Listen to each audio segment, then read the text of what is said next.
আলাইকুম স্টুডেন্ট।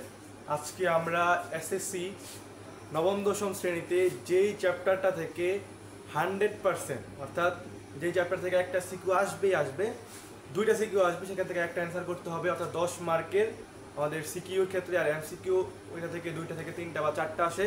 তো আমরা এরকম একটা চ্যাপ্টারের মোটামুটি one shot basic to pro বলতে পারো, ওয়ান শট না, আমরা একদম বেসিক থেকে পুরা কোশ্চেন সলভিং পর্যন্ত সব কিছু আমরা আজকে এই ক্লাসটাতে করাবো।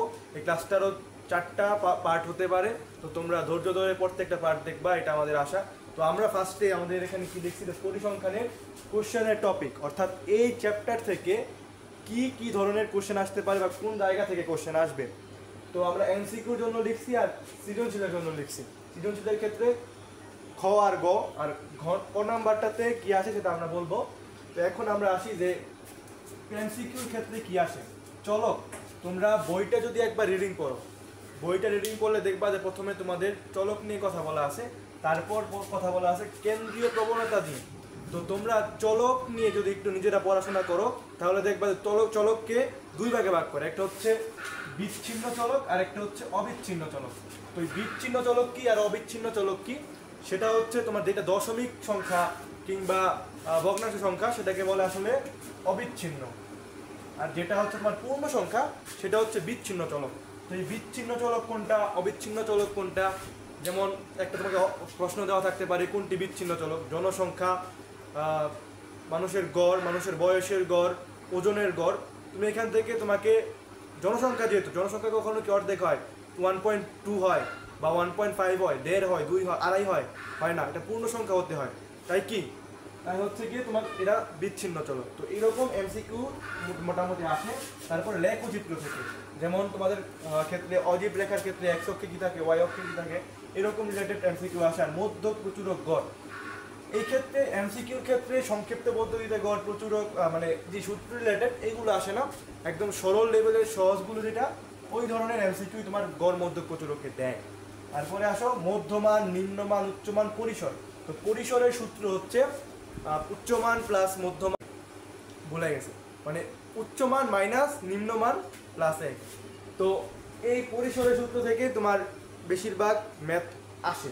তো এই ক্ষেত্রে মধ্যমান, নিম্নমান, উচ্চমান, পরিসর নির্ণয় তোমাদের এই ক্ষেত্রে তোমাদের কিন্তু এমসিকিউতে আসে। এবার আসো সৃজনশীল। এমসিকিউতে মোটামুটি এইগুলো থেকেই আসে, আর এখান থেকে কিছু টপিক ওইখানে দিয়ে দেয়। তো এই দুইটা মিলে যদি পড়ো ইনশাআল্লাহ কমন পড়ে যাওয়ার প্রবাবিলিটি 90%-এর উপরে।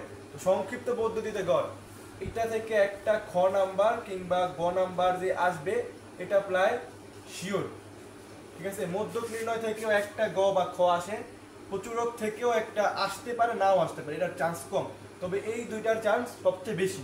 আর লেখচিত্রের ক্ষেত্রে আয়তলেখ তোমাদের বইয়ে নাই, তারপরে আমি দেখি কারণ মাঝে মাঝে আয়তলেখটা হচ্ছে বোর্ড কোশ্চেন দিয়ে দেয়। হ্যাঁ, তোমরা যেহেতু 6, 7, 8, 9, 8 পড়ছো, এখন যারা 9-এ আসো, তো তোমাদের বহুভুজার অজীব রেখা আছে বইয়ে, তবে আয়তলেখটা অনেক সময় দিয়ে দেয়। এই কারণে তোমরা আয়তলেখ তোমরা তো পারোই, তো এটা একটু প্র্যাকটিস করলে সমস্যা কি, তাই না? তো তারপর আসছে বহুভুজ আর অজীব রেখা, এটা হচ্ছে গ নাম্বারে আসে।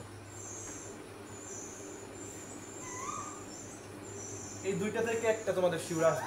আয়তলেখটা শিখে রাখা ভালো, তবে এটা থেকে কম আসে। আর কয়ের ক্ষেত্রে যদি সংজ্ঞা আসে তাহলে কেন্দ্রীয় প্রবণতা আসবে, বা গড় কি, বিচ্ছিন্ন চলক কি,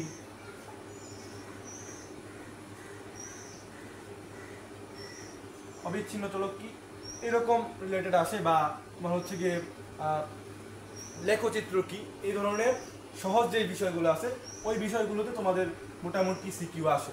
এই হচ্ছে তোমাদের টপিক বিন্যাস, কোন কোন টপিক থেকে তোমাদের হচ্ছে সিকিউ এমসিকিউ আসতে পারে সেটার একটা ওভারভিউ। চলো এখন আমরা মূলত কোশ্চেন যেহেতু অ্যানালাইসিস শেষ, এখন আমরা যাব হচ্ছে, এখন আমরা তোমাদের সূত্র এবং পাশাপাশি তোমাদের যেই ছোটোখাটো টপিক জানাও দরকার বেসিকের, ওইগুলো নিয়ে আমরা আলোচনা করব। তো আমাদের এখন কেন্দ্রীয় প্রবণতা কি, এটা সংজ্ঞা তোমাদের আসতে পারে, অর্থাৎ তোমার তথ্য উপাত্তগুলো কেন্দ্রের দিকে পুঞ্জীভূত হওয়ার প্রবণতা কি তোমার কেন্দ্রীয় প্রবণতা বলে, ঠিক আছে। তো কেন্দ্রীয় প্রবণতাকে 3টা জিনিস দ্বারা তোমাদের হচ্ছে সংজ্ঞায়িত করা হয়। একটা হচ্ছে গড়, মধ্যক আর প্রচুরক। এই 3টা দিয়ে তোমাদের কেন্দ্রীয় প্রবণতাকে হচ্ছে তোমার সংজ্ঞায়িত করা হয়। কেন্দ্রীয় প্রবণতার ক্ষেত্রে গড়, মধ্যক, প্রচুরক্ষী। ধরো আমি বললাম যে একটা স্কুলের দশম শ্রেণীর 10 জন শিক্ষার্থীর বয়স ধরলাম 15, 16, 17, 18, আবার 15, সেটা আবার 14 ধরলাম, 15, 16, 1, 2, 3, 4, 5, 6, 7, অনেকে 18 বছর থাকতে পারে না, অনেকে 13 বছর থাকতে পারে। আরেকটা দরকার, আরেকটা 14 বছরের দিয়ে দেবো। হ্যাঁ, এদের দেওয়া আছে, তোমাকে বললো যে গড় বের করতে। সবার কিন্তু আলাদা আলাদা, কয়েকজনের মিল আছে, তবে বেশিরভাগই কিন্তু আলাদা আলাদা। এখন বললো যে গড়, গড় মানে কি? সাধারণ। ধরি সবার গড় মানে আমাদের সাধারণ নিয়ে বলেছে। এখন গড় কি? গড়ের ক্ষেত্রে তোমাদের একটা সনাতন সূত্র আছে, যেটা তোমরা হচ্ছে গিয়ে এর আগে পড়ছো, 6, 7, 8 পর্যন্ত পড়ছো। সেটা হচ্ছে 1/n পরে সামেশন অফ fi xi। ঠিক আছে, এটা তোমরা পড়ছো। এটা হচ্ছে তোমার সারণী থেকে যখন গড় নির্ণয় করো। তো আরেকটা সূত্র হচ্ছে, এটা একবারে 1 to 3 এর বইয়ের মধ্যে আছে, ওটা হচ্ছে উপাত্তগুলোর গড়ের ক্ষেত্রে গড়ের সূত্র হচ্ছে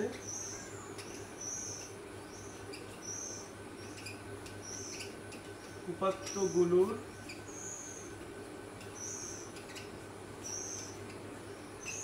সমষ্টি বা উপাত্তের সংখ্যা। এটা হচ্ছে তোমাদের একদম 5 চাকাদের সূত্র, আর এটা হচ্ছে তোমাদের 6, 7, 8 এর ক্ষেত্রে সূত্র। তো এখন এর মধ্যে গড় মানে সাধারণ একটা শিক্ষার্থীর সাধারণ ওজন কত এদের মধ্যে, সবার মধ্যে।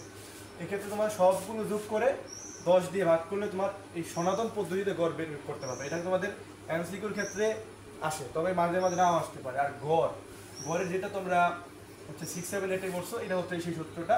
তো মোটামুটি গড়ের ক্ষেত্রে এই কটা সূত্র জানলে হবে। আর সংক্ষিপ্ত পদ্ধতিতে গড়, সেটাও তোমাদের সূত্রগুলো একবারে বলে দেয়। সংক্ষিপ্ত পদ্ধতিতে গড়, শর্টকাটে লিখে, হ্যাঁ, পদ্ধতিতে গড়, এক্ষেত্রে এটাকে x বার দিয়ে প্রকাশ করে।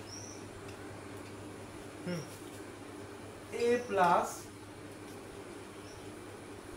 Summation of fi ui by n into s।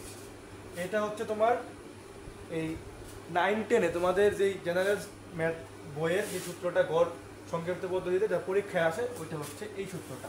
এখানে এ দিয়ে কি প্রকাশ করে? এ দিয়ে হচ্ছে আনুমানিক গড়।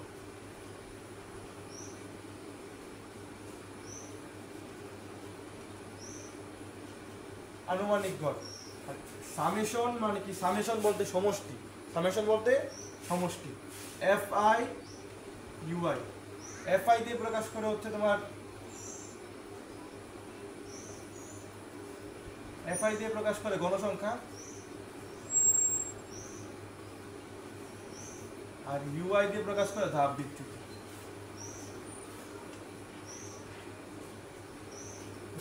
আর h দিয়ে প্রকাশ করে হচ্ছে শ্রেণী ব্যবধান।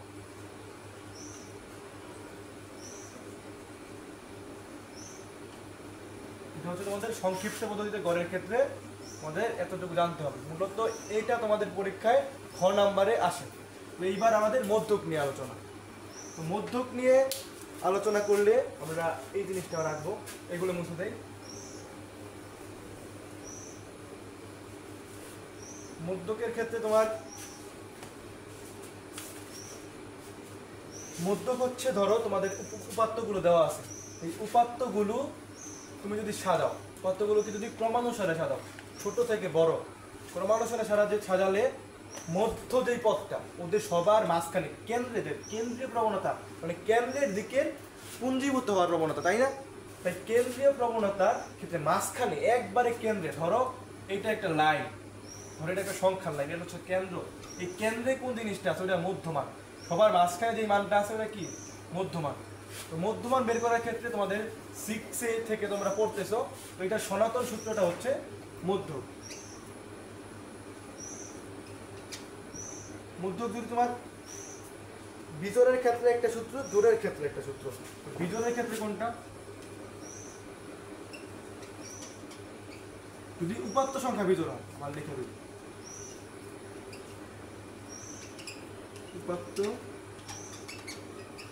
উপাত্ত সংখ্যা যদি বিজোড় হয় তাহলে তোমার সূত্র হচ্ছে n প্লাস 1/2 তম পদ। n দিয়ে কি প্রকাশ করে? উপাত্ত সংখ্যা।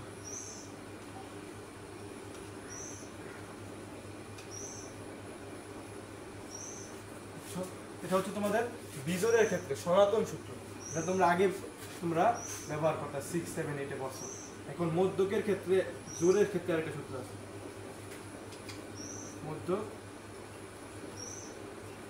জোড়ের ক্ষেত্রে তোমাদের সাজানোর পরে, তোমাদের ক্রমানুসারে সাজানোর পরে মধ্যবর্তী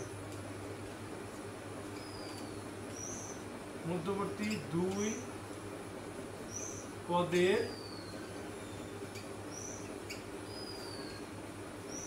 সমষ্টি ভাগ 2। এটা হচ্ছে তোমাদের 6, 7, 8 এর সনাতন সূত্র। তো আমরা একটু আপডেট, যেহেতু আমরা এখন বড় হয়েছি, তো মধ্যক নির্ণয়ের ক্ষেত্রে আবার একটা সূত্র আছে।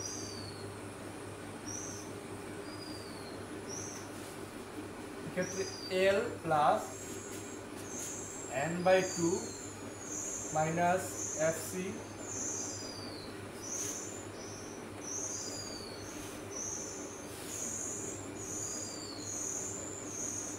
Into h/fm। এটা হচ্ছে তোমার 9, 10 এ তোমরা যারা ইউজ করবে এখন। তো L দিয়ে কি প্রকাশ করে? L দিয়ে প্রকাশ করে মধ্যক শ্রেণীর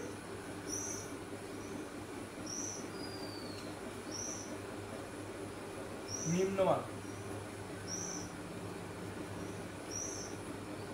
আর n দিয়ে তো তোমরা জানো n দিয়ে পদ সংখ্যা প্রকাশ করে, উপাত্ত সংখ্যা FC। মধ্যক শ্রেণীর পূর্বের শ্রেণীর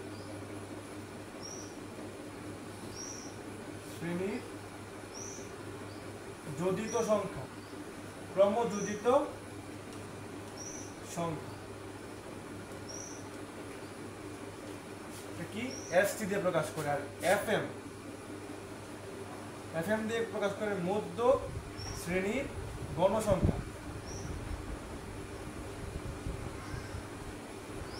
বুঝতে পারছো? এটা হচ্ছে তোমার মধ্যক নির্ণয়ের ক্ষেত্রে সূত্র। তো এবার হচ্ছে প্রচুরক। মধ্যক শেষ, এখন আমরা প্রচুরক নিয়ে আলোচনা করি। হ্যাঁ, প্রচুরক মানে কি? তোমরা অলরেডি জানো যে প্রচুরক হচ্ছে যে তোমাদের যেই পদটা সবচেয়ে বেশি আছে, বেশি পরিমাণে যেই সংখ্যাটা বেশি আছে।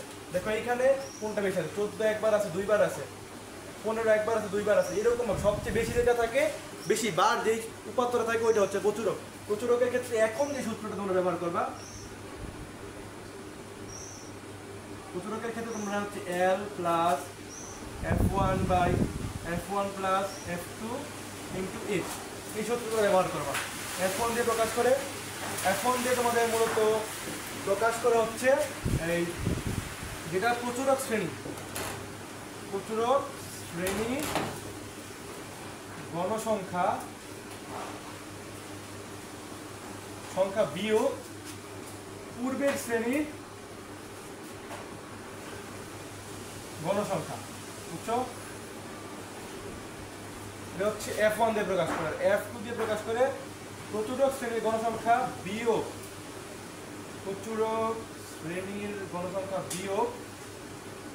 পরের শ্রেণীর